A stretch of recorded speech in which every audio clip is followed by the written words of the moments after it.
The S&P 500 ended lower on Wednesday, with investors spooked by Middle East tensions, while a tame inflation report claimed concerns around tariff-driven price pressures, and traders awaited more details on China-US trade talks. Wall Street erased modest gains after sources said that the United States is preparing a partial evacuation of its Iraqi embassy due to heightened security risks in the region. A senior Iranian official said earlier that Tehran will strike U.S. bases in the region if nuclear negotiations fail and conflict arises with the United States.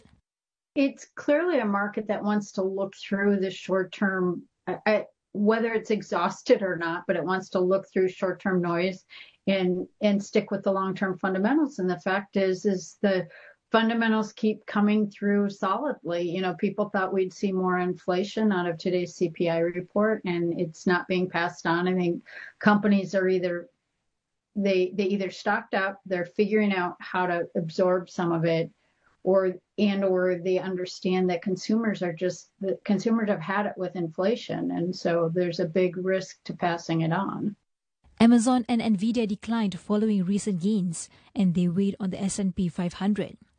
Data showed consumer prices increased only marginally in May, while economists expect inflation to accelerate in the coming months due to the Trump administration's import tariffs.